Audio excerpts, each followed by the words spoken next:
The madness of war, seen through the eyes of Israeli soldiers invading Lebanon in 1982.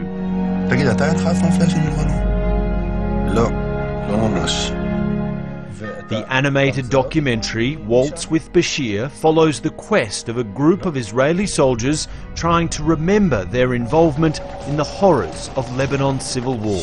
Writer-director Ari Folman fought there as a 19-year-old and had suppressed his memories for around 25 years. When people walk away from this movie, what do you hope they've learned about war?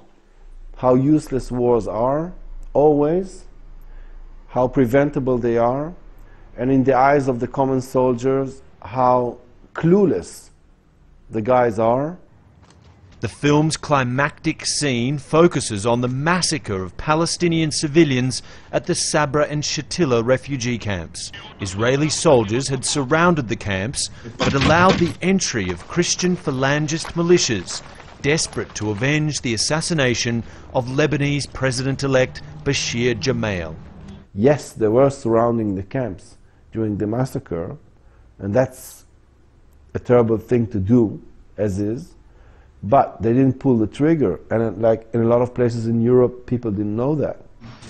This point may explain why the film has been supported by the Israeli government, even though it's critical of then Defense Minister Ariel Sharon and blatantly highlights the reckless brutality of his troops.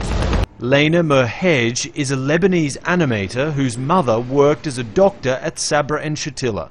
She's one of the few Lebanese to see the film and says the most common criticism is it only tells one side of the story.